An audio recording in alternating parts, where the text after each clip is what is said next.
সভ্যতার ইতিহাসে একটা কথা প্রচলিত আছে, শাসক গোষ্ঠী যখনই বিপদে পড়ে তখনই তারা আমজনতার মাঝে একটা কাল্পনিক শত্রু দাঁড় করে দেয়, যাতে আসল সমস্যা থেকে সবার নজর ঘুরে যায়। আজ থেকে ঠিক 1 শতাব্দী আগে 1926 সালে অবিভক্ত বাংলায় বসে ঠিক এই নির্মম সত্যটাই ধরতে পেরেছিলেন লেখক আবুল মনসুর আহমদ।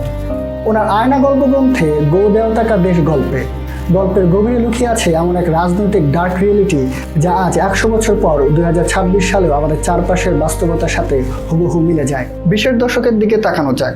হিন্দু মুসলিম নির্বিশেষে সাধারণ শোষিত মানুষ ব্রিটিশদের বিরুদ্ধে একাট্টা হচ্ছে।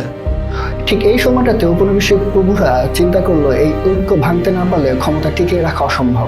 ইতিহাসবিদ E.H. কার তার হোয়াট ইজ হিস্ট্রি বইতে একটা চমৎকার কথা বলেছেন, ইতিহাস কোনো আনবায়াসড ফ্যাক্ট নয়, এটা হলো ইন্টারপ্রিটেশন। ব্রিটিশরা তখন আমজনতার ধর্মীয় সেন্টিমেন্ট, বিশেষ করে গৌরক্ষা আন্দোলনকে একটা পলিটিক্যাল টুল বা অস্ত্র হিসাবে ব্যবহার করে। আবুল মনসুর আহমেদ তার গল্পে পলিটিক্যাল গেমটাকে চরম খোঁচা দিয়ে দেখিয়েছেন। তিনি কোনো ধর্মীয় বিশ্বাসকে সমালোচনা করেননি, তিনি দেখিয়েছেন কিছু পলিটিক্যাল অ্যাক্টরস ধর্মের মতো একটা সংবেদনশীল সুপার স্ট্রাকচারকে ব্যবহার করে কিভাবে সাধারণ মানুষের ইকোনমিক বেসকে ধূলিসাৎ করে দেয়। গল্পের এক জায়গায় লেখক দেখিয়েছেন গোমাতার অসম্মান বাঁচানোর জিগির তুলে এমন এক উন্মাদনা দাঙ্গা বাঁধানো হয় যার শেষ পরিণতিতে দেশের সব মানুষ আক্ষরিক অর্থে ভ্যানিশ হয়ে গেল। পলিটিক্যাল স্যাটায়ার হিসাবে এই জায়গাটা মাস্টার ক্লাস। লেখক এখানে দেখিয়েছেন উগ্রতার আগুন যখন একবার জ্বলে তখন সে কোনো নির্দিষ্ট পক্ষকে পোড়ায় না, সে পুরো সমাজ, পুরো মানব জাতিকে ধ্বংস করে দেয়। যারা এই দাঙ্গা বাঁধিয়েছিল সে ব্রিটিশ শাসক এবং সুবিধাবাদী সমাজপতিরা কেউই কিন্তু এই ধ্বংস থেকে রক্ষা পায়নি। মহামারীর কবলে পড়ে তারা সবাই ধ্বংস হয়ে যায়। ফলাফল কি? সমাজটা হয়ে গেল একটা হিউম্যান ফ্রি জোন, মানুষ মরে ভূত আর চারিদিকে শুধু ওলান ফাটা গরুর খাঁটি দুধের বন্যা। লেখক এই রূপকটা দিয়ে বুঝিয়েছিলেন মানুষের চেয়ে যখন পশুর বা অন্য কোনো অন্ধ আবেগের প্রাতিষ্ঠানিক মূল্য বেড়ে যায় তখন সেই রাষ্ট্র আর রাষ্ট্র থাকে না, সেটা একটা বেনানা রিপাবলিক বা গোদেবতার দেশ হয়ে যায়। লেখক এখানে দারুণ একটা মনস্তাত্ত্বিক খেলা দেখিয়েছেন। গল্পের গরুর দল কতককে এই বলে চিনতে পারে যে সে আনন্দবাজার দেশের লোক। 1920-এর দশকে খবরের কাগজ বা মিডিয়া কিভাবে জনমত তৈরি করত বা উগ্রতাকে উস্কে দিত তা লেখক এক লাইনে ব্যবচ্ছেদ করে দেন। গল্পে একটা নিখুঁত শ্রেণীবিভাগ আছে যা খেয়াল করার মতো।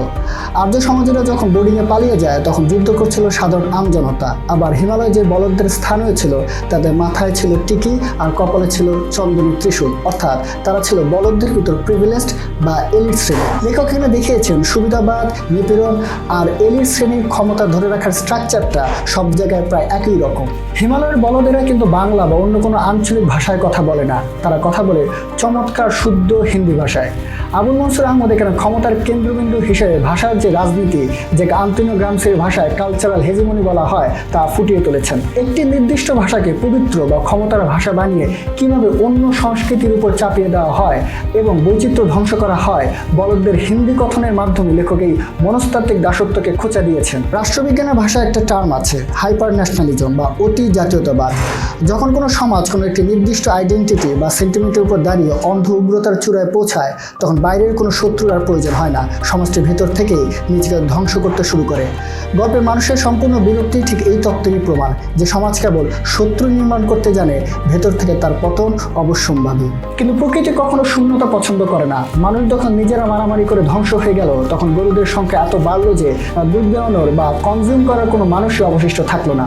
ফলস্বরূপ ওলান ফাটা দুধের এক অবিশ্বাস পাবনের খোদ হিমালয় পর্যন্ত ডুবে যাওয়ার উপক্রম হলো। লেখক এখানে যে গভীর মেটাফোর বা রূপকটা ব্যবহার করেছেন তা হলো যে সেন্টিমেন্ট বা উগ্রতাকে পুঁজি করে সমাজকে ধ্বংস করা হয়েছিল, শেষ পর্যন্ত সেই সেন্টিমেন্টের অতি উৎপাদন বা অতিরিক্ত বাড়াবাড়ি স্বয়ং ওই সিস্টেমের ধ্বংসের কারণ হয়ে দাঁড়ায়, যাকে আমরা আধুনিক রাষ্ট্রবিজ্ঞানের ভাষায় বলি ইনস্টিটিউশনাল কোলাপস। ইতিহাস বলে সমাজ বা রাষ্ট্র যখন সমষ্টিগতভাবে কোনো অন্ধ উগ্রতার দিকে ধাবিত হয় তখন সেই ট্র্যাজেডিটা আর কারো ব্যক্তিগত ড্রয়িং রুমের দুঃস্বপ্ন থাকে না, সেটা হয়ে ওঠে এক নির্মম ও বাস্তব সামাজিক নিয়তি। আজ 100 বছর পর 2026 সালে দাঁড়িয়ে যখন আমরা প্রতিদিন খবরের কাগজ খুলি কিংবা সোশ্যাল মিডিয়ার ফিড স্ক্রল করি তখন কি আমরা আমাদের চারপাশে উগ্রতা, মিডিয়া ম্যানিপুলেশন আর ক্ষমতা এই একই নোংরা চাল দেখতে পাই না? আজকের দিনেও কি আমরা আমাদের অজান্তেই এমন কোনো সমষ্টিগত দুঃস্বপ্নের দিকেও পা বাড়াচ্ছি না, যেখানে মানুষের জীবনের চেয়ে সস্তার কিছুই নেই?